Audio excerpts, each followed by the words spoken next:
Baik kawan pajak semua, selamat datang di podcast kita paling podcast, yaitu Pajak Linggau Podcast. Emang boleh sepodcast itu. Baik, jumpa lagi bersama saya Opet dan co-host saya di sini Ferial Christian. ya, dan telah hadir bersama kita pada episode kali ini Kasuki kita, yaitu Kepala Sub Bagian Umum dan Kepatuhan Internal, Mas Ferial ya. Beliau ini juga merupakan satu-satunya penyuluh anti korupsi di Kanwil DJP Sumatera Selatan dan Kepulauan Bangka Belitung. Di mana? Oh, di Sumatera Selatan. Gokil ya, gokil. Dari sekian puluh juta jiwa, hanya beliau satu di sini. Orang yang terpilih ya. Iya. Anti korupsi. Nah, kita tepuk tangan yang meriah untuk Bapak Nugroho Dian Respati. Atau yang biasa disapa siapa, Pak? Panggilannya siapa nih anaknya? Itu Panugi. Panugi. Pak atau Kak biasanya, Pak?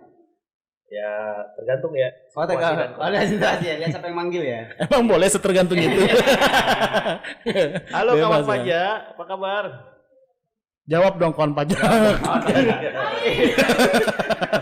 Ya maklum Pak, bayarannya kurang ini penontonnya ya.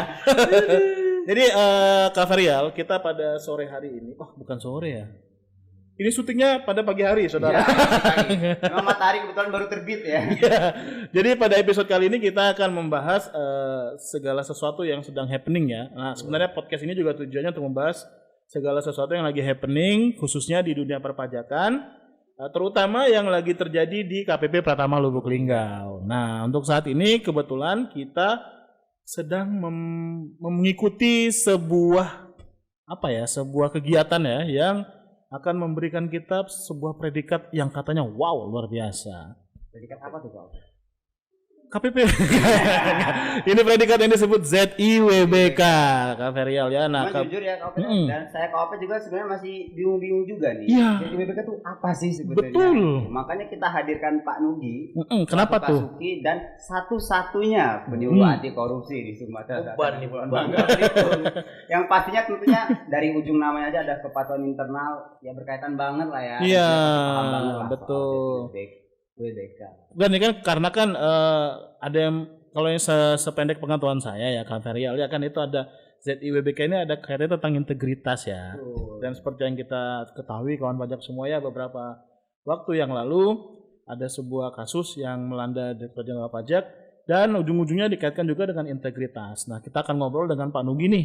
Ngobrol kasus itu. Ya, kita akan ngobrol dengan Pak Nugi. Ini kira-kira nih Pak Nugi. Pak Nugi terlibat nggak dalam kasus? Enggak dong. Sudah pasti tidak. Sudah pasti tidak. Beliau penyuluh satu-satunya, ya betul. kan? Pasti memberi contoh yang baik dong. Nah, pertanyaannya Pak Nugi, ini kan ada yang bilang tadi tentang ZIWBK itu tentang integritas ya. Apakah benar demikian nih? Apa itu ZIWBK? Kemudian apa fungsinya ZIWBK itu? Mungkin itu ya. Panjang banget pertanyaannya. Iya dong. Ya, terima kasih Kak Opet sama Kak Ferial ya, dua host yang luar biasa ini. Terkait ZIWBK, apa sih ZIWBK itu ya? Betul. Nah, ada huruf Z, ada huruf I, ada huruf W, B, K. Sederhana sekali ya. Ada kepanjangannya. Oh, pasti, ada ya. kepanjangannya. Kalau sederhana gitu maka penjelasannya malah lebih Panjang. Iya, iya. Nah, ini sebenarnya singkatan dari zona integritas menuju wilayah bebas dari korupsi. Nah, ini adalah sebuah predikat bagi kantor ataupun instansi, kementerian, lembaga yang memiliki komitmen kuat dalam membangun kantornya bebas dari korupsi ya tentunya, dan juga upaya komitmen dari kantornya untuk meningkatkan pelayanan publiknya. Jadi ini sebenarnya kalau bicara sejarah ya, kapan sih tiba-tiba ada ZIWBK ini? Ini sebenarnya adalah dari Grand Design Program Reformasi Birokrasi dari 2010 pemerintah punya tekad itu, kemudian di 2014 Kemenpan ya memulai adanya program ZIWBK ini, kemudian diminta oleh seluruh instansi untuk menunjukkan usaha-usaha yang harus dilakukan, utamanya itu satu, menunjukkan bahwa kantornya memang bebas dari korupsi. Yang kedua, kantornya punya usaha untuk meningkatkan kualitas pelayanan publik. Nah, itu apa itu? Terus pertanyaan selanjutnya tadi manfaatnya. Ya, manfaatnya. Manfaatnya.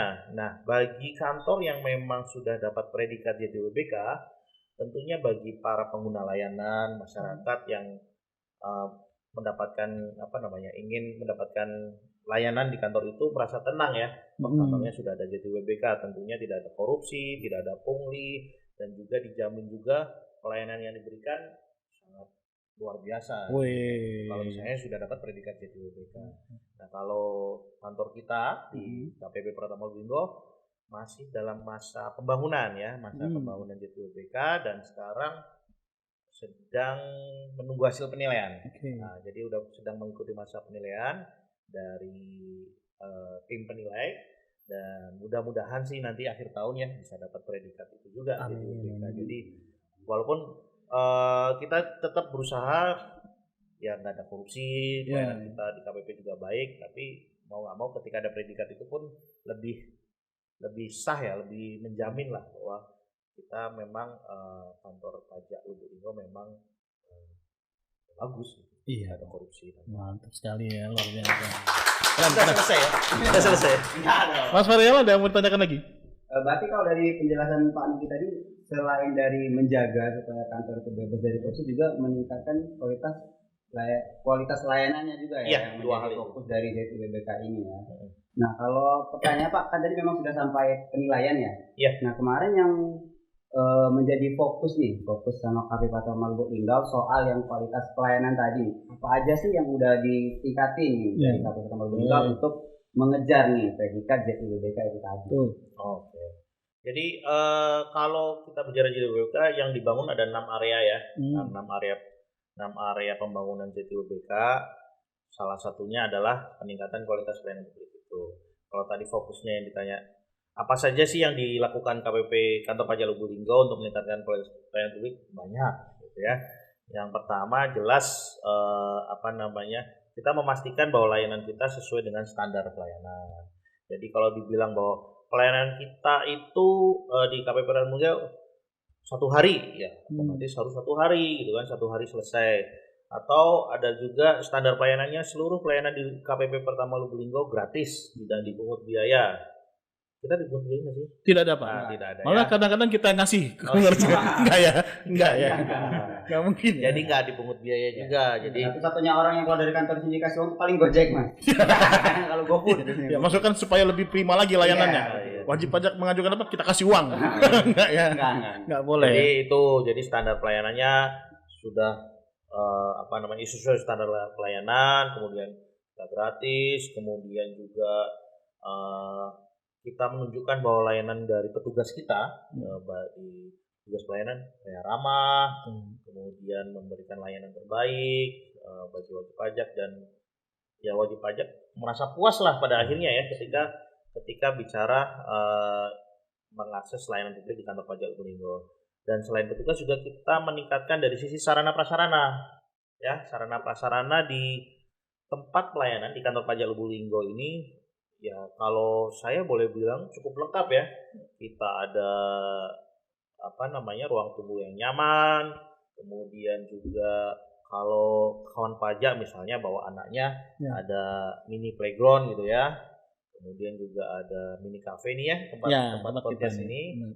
Dan ya banyak lah ya, ada ruang laktasi juga kalau misalnya ternyata sambil ada kebutuhan buat mengurus bayi gitu ya, ada bawa bayi wajib pajaknya, kita ada tempat buat ruang laktasi. Ya itulah cukup lengkap. Jadi beberapa hal itu yang kita tunjukkan. Ya itu Mas Ferial, seperti yang dijelaskan Pak Nugi tadi, bahwa ruang laktasi adalah untuk mengurus bayi. Bukan untuk mengurus SKCK. Tidak mungkin di situ ya. Apalagi ngurus yang lain ya. Iya. Cuma pertanyaan saya satu Kak, tadi kan ada mini playground Pak. Ya. Itu ada gurunya atau enggak? Enggak ya? Enggak dong. Enggak ya? Bebas Ini aja. bukan tempat penitipan. Memang dibebaskan aja ya. Bukan. Iya. Nah, Pak Nugi tadi sempat menyampaikan bahwa ZIWBK ini sebuah predikat yang diberikan kepada institusi yang menjalankan persyaratan-persyaratan tertentu ya. Tadi bersih, kemudian pelayanannya baik. Nah, artinya nggak cuma DJP aja yang bisa menerima ya, semua instansi lain juga bisa mengajukan ini. Ya, ini semua, ini program pemerintah, apalagi dikomandoi oleh Menpan ya, Kementerian Menpan, dan memang ini bagi seluruh instansi publik, baik instansi pusat maupun instansi daerah. Jadi kalau kita lihat beberapa kantor gitu ya, ada banner-banner, ada spanduk, itu bermacam-macam. Ada di mulai rumah sakit daerah ada, kemudian ada juga di kantor Polres gitu ya, ada juga kan terkait zona integritas, termasuk di sini di kantor pajak gitu ya ada. Jadi memang ini bagi seluruh instansi. Jadi ini memang program dari pemerintah sendiri gitu. Jadi bukan hanya program Kementerian Keuangan, kita mengikuti program pemerintah gitu. Nah, kalau boleh tahu Pak Nugi, ini persiapannya kan mungkin cukup panjang ya. Maksud saya bisa nggak di-share berapa lama kira-kira nih para instansi ini atau khususnya kita lah ya yang mempersiapkan untuk mendapatkan predikat ZIWBK ini? Karena kalau nggak salah dulu kita juga pernah mengajukan ya, namun karena suatu dan lain hal mungkin bisa diceritakan Pak Nugi. Jadi tahapan dalam permohonan ZIWBK yang pertama jelas adanya pencanangan. Ya, ada kegiatan pencanangan dari pimpinan unit kerja kepala kantor, kemudian juga diikuti oleh seluruh pegawai dan juga masyarakat pengguna layanan tahu bahwa kantor tersebut sedang membangun ZIWBK di kantornya. Nah, itu lalatnya mendistrek ya. Tapi kita harus berpikir positif. Untung bukan gajah. Ya kan? Enggak apa-apa. Enggak sih. Ini apa ya? Saya ulang. Jadi untuk yang pertama kegiatannya ada pencanangan. Pencanangan dulu ya. Yang kedua ada program pembangunan. Nah, program itu yang saya bilang tadi ada 6 area perubahan.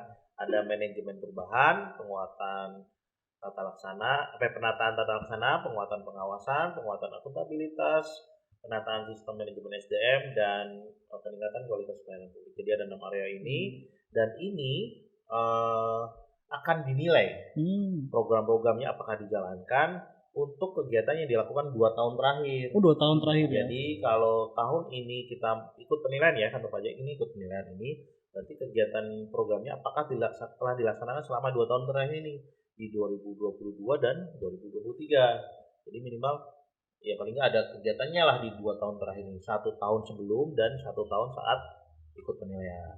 Nah, itu minimal 2 tahun berjalan gitu Pak. Ya kalau kita dulu pernah di 2020 sebenarnya kita udah mulai pencanangan, namun ada musibah ya di akhir tahun 2020 kita berencana sebenarnya ikut penilaian di 2021. Namun karena ada musibah kebakaran, akhirnya ya pertimbangan lah dengan berbagai macam pertimbangan, dan memang pas kita kurang lengkap gitu ya saat kondisi darurat setelah kebakaran, makanya kita mundur dulu. Nah setelah kita selesai renovasi, kantor pajak Lubulinggo ini selesai renovasi di awal 2023 ini, kita ikut penilaian di 2023. Ya mudah-mudahan sudah memenuhi predikat itu, karena walaupun kita kemarin kondisinya kurang, tetap program-program yang bisa kita lakukan dalam permohonan ZIWBK. Itu. Kalau seandainya dapat predikatnya Pak, ya. Itu berapa lama berlakunya? Ada masa berlaku nggak? Jadi predikat itu jelas sebuah jaminan ya, sebuah jaminan dari tim penilai. Bahkan ini Kemenpan sendiri kan menjamin bahwa kantor tersebut memang yaitu satu nggak mungkin ada korupsi di situ, yang kedua dia layanan publiknya memuaskan lah buat masyarakat. Apakah bisa dicabut? Bisa. Jadi kalau jangka waktunya enggak ada, tapi kita harus ada istilahnya setelah ZIWBK ini ada penilaian lagi, status predikat lagi WBBM. Berarti belum selesai ya? Belum selesai. Jadi ada WBBM, wilayah birokrasi melayani ya. Jadi birokrasi bersih melayani WBBM. Nah ini 2 tahun juga dibangun. 2 tahun. Kemudian ada penilaian. Kalau misalnya WBBM dapat nih, ada namanya monitoring 2 tahun sekali ikut di Monef oleh tim penilai. Jadi memang berkelanjutan. Jadi apakah sudah dapat predikat ZIWBK programnya selesai? Enggak, justru ini programnya tetap berkelanjutan selama selama-lamanya gitu. Dan akan dicabut sebenarnya. Bisa dicabut nih predikat ZIWBK. Kalau ada pelanggaran-pelanggaran kalau ya ada pelanggaran, bahkan mungkin kalau terbukti ternyata ada korupsi misalnya, jangan sampai lah ya. Ada pegawai dari kantor tersebut yang tertangkap gitu kan, ada fraud, itu otomatis dicabut ya, dan nanti diulangi lagi dari awal gitu untuk melakukan pembangunan ZIWBK. Berarti ada yang nggak pas nih saat pembangunannya, karena kan ketika pembangunan ini kan berharap seluruh pegawai komitmen ya, nggak ada lagi pelanggaran itu. Gitu. Mantap sekali. Itu WBBM tadi 2 tahun setelah dapat WBK. Iya, setelah dapat WBK kita mencanangkan WBBM. Kita bikin program lagi tuh, rencana kerja mau bikin kegiatan ini, kegiatan A, B, C, D. Nah, nanti 2 tahun di tahun kedua untuk penilaian WBBM. Kalau dapat, itu ada penilaian juga. Kalau dapat, nanti kita bisa menyiapkan bahwa kantor kita WBBM wilayah birokrasi bersih. Sebenarnya sih bukan predikatnya itu yang kita tidak. Nah, iya. Tapi predikat itu menunjukkan bahwa kondisi kantor itu para pegawainya semuanya itu memang bersih ya, bersih dari korupsi dan pelayanannya memuaskan. Kesungguhannya itu ya. Betul. Nah, untuk mencapai itu mana memang butuh kesungguhan ya Pak. Nah, dan kesungguhan ini Pak tadi kan terbagi jadi 6 ya Pak Nigi. Dan tadi 6 area Pembangunan.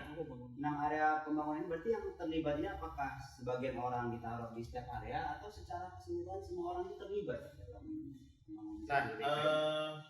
Saya bicara di Pajalubu aja ya. Kalau secara umumnya ya tergantung masing-masing instansi. Tapi di Pajalubu ini kita mengajak seluruh pegawai. Jadi seluruh pegawai di Pajalubu kita libatkan untuk terlibat dalam program-program pembangunan JTUBK.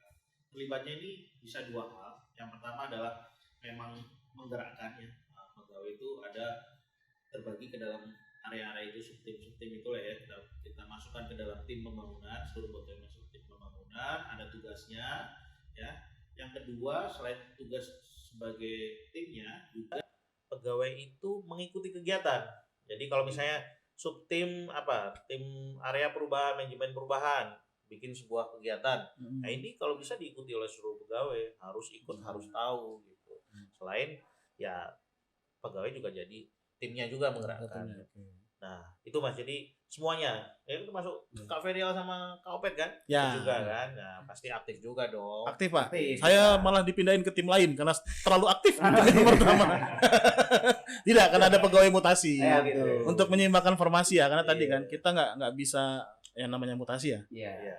Nah, untuk informasi kawan pajak semua, KPP kita ini kurang. Kurang apa? Kurang pegawainya. Oh, iya. Jadi kalau teman kawan pajak ada yang mau mendaftar, barangkali silakan mendaftarkan melalui jalur yang sudah ditentukan, baik itu sekolah 3 akuntansi negara, ataupun dengan kalau ada jalur umum ya. Jalur umum. Tapi bukan daftarnya ke sini ya. Kalau ada itu aja. Kalau nanya ke sini aja. Nggak ada Pak. Kita tidak secanggih itu. Podcastnya baru. Baik Pak, tadi sempat dibahas juga tadi ada 6 area yang di pembangunan ya. Nah, apakah 6 area pembangunan itu sudah mencakup keseluruhan atau selain 6 area ini ada hal-hal lain yang harus kita perhatikan juga dalam upaya kita membangun zona integritas wilayah bebas korupsi ini, Pak? Kalau bicara 6 area ini memang di ketentuan Permenpan ada pedoman pembangunan JTUBK, memang kita bicara 6 area ini ya. 6 area ini ya sudah sesuai ketentuan lah. Karena penilaian kan harus ada standarnya ya. Kita memenuhi standar di 6 area ini ya otomatis mudah-mudahan bisa dapat predikat. Ada lagi nggak yang lain? Ya ada gitu. Ada di situ kan terbagi juga program inti dan program reform, program perubahan. Di masing-masing area itu ada program intinya yang memang sudah ada ketentuannya, pedomannya. Ada satu lagi program reform, perubahan apa ataupun perubahan positif lah, inovasi apa yang memang ada di kantor itu. Nah, kalau bicara inovasi gitu ya, mungkin instansi itu juga bisa mendorong ya dengan mengikuti JTUBK ini, program ini mendorong siapa tahu inovatif gitu. Ada ada inovasi yang ditelurkan di kantor itu yang mungkin mempermudah bagi wajib pajak, mempermudah dalam pelaksanaan kerjanya di kantor itu. Sebentar Pak, maaf saya potong sedikit. Ya maksudnya inovasi ini kantornya bikin inovasi atau pegawainya kah atau siapakah? Program dari pusat kah atau apa gitu maksudnya? Ya, inovasi ini bisa dari pusat misalnya. Kalau kita kan kebetulan instansi vertikal ya, dari Direktorat Jenderal Pajak, bisa juga dari pusat. Tapi kalau bisa inovasi itu memang dibuat oleh kantor tersebut. Kalau memang ada beberapa improvisasi, misalnya efisiensi, prosedurnya kalau sesuai standar misalnya diselesaikan dalam waktu 7 hari. Oh, tadi percepatan ternyata ya. Kantor tersebut bisa selesai, misalnya kantor pajak Lubulinggo 2 hari selesai gitu kan. Nah, ada penyesuaian, tapi memang memastikan mutunya sama gitu. Mau 7 hari, mau 2 hari ya tetap sama mutunya, kualitasnya. Nggak berbeda. Nah, caranya gimana ya? Ada usaha dari kantor tersebut memang, ini bisa nih 2 hari. Nah, ini pun 2 hari kan otomatis memberikan manfaat kan bagi pengguna layanan. Tadinya saya harus nunggu 7 hari, ternyata 2 hari udah keluar gitu kan. Contohnya kayak gitu aja. Oh, berarti mungkin bisa kita boleh tingkatkan. Boleh dari pegawai, boleh dari kantor ya. Bisa berarti kita tingkatkan juga layanan kita, Mas Farial. Kalau tadinya NPWP 1 hari jadi, kita buat sebelum BP daftar sudah punya NPWP. Bagaimana itu? Nggak bisa. Tetap nggak boleh ya. gitu ya Pak Nugi ya. Nggak boleh. Gimana ya? Ya. Jadi cenayang. Inovasi, Pak. Berarti inovasinya memang tetap harus tidak boleh menyalahi. Ya, tentunya ada ada batasan-batasan ya. Batasan. Nggak masuk akal memang Ferial ini. Emang boleh nggak masuk akal itu? Itu tagline-nya podcast ini ya. Iya, betul. Memang kita adaptasi dari sobat-sobat Gen Z, Pak. Ya, itu omongan-omongan. Itu kalau lampu mati, Pak, Gen Z-nya nyala. Iya. Iya, Gen Z hobinya gelap-gelap memang. Iya. Itu job bapak-bapak banget ya. Semakin bapak-bapak saya. Baik, Mas Ferial ada lagi? Kalau nggak ada kita tutup nih. Karena begini, Pak Nugi ini juga terkenal sebagai pemain sulap. Kalau memang nggak ada pertanyaan, kita tutup, kita sulap aja. Nggak gitu. Jadi memang Pak Nugi ini bulan depan ya, Kopet ya. Rencananya ada show. Ada show sulap di mana Pak Nugi? Kenapa dipromosikan di sini? Enggak. Saya dipanggil buat ulang tahun. Nggak boleh gitu. Jadi selain bisa dipanggil untuk menyuluh, bisa juga dipanggil untuk show ya. Berarti itu main-main. Main-main. Gimik itu gimik. Gimik untuk mencairkan suasana ya, Pak Nugi ya. Jadi Pak Nugi kalau boleh saya simpulkan tadi sebenarnya berarti sebelum ini beberapa hari yang lalu KPP Pratama Lubulinggo ini sudah menjalankan penilaian untuk meraih ZIWBK. Ya, kita baru ikut penilaian ya. Ada wawancara dari tim penilai. Jadi wawancara, ada diskusi dengan tim penilai, kemudian ada tur kantor ya, office tour. Gitu. Seluruh kantor dijelajahi, dilihat oleh tim penilai. Nah, masih ada sih beberapa tahapan lagi sampai nanti pengumumannya di Desember saat Hakordia. Hari anti korupsi ya. Hari anti korupsi sedunia.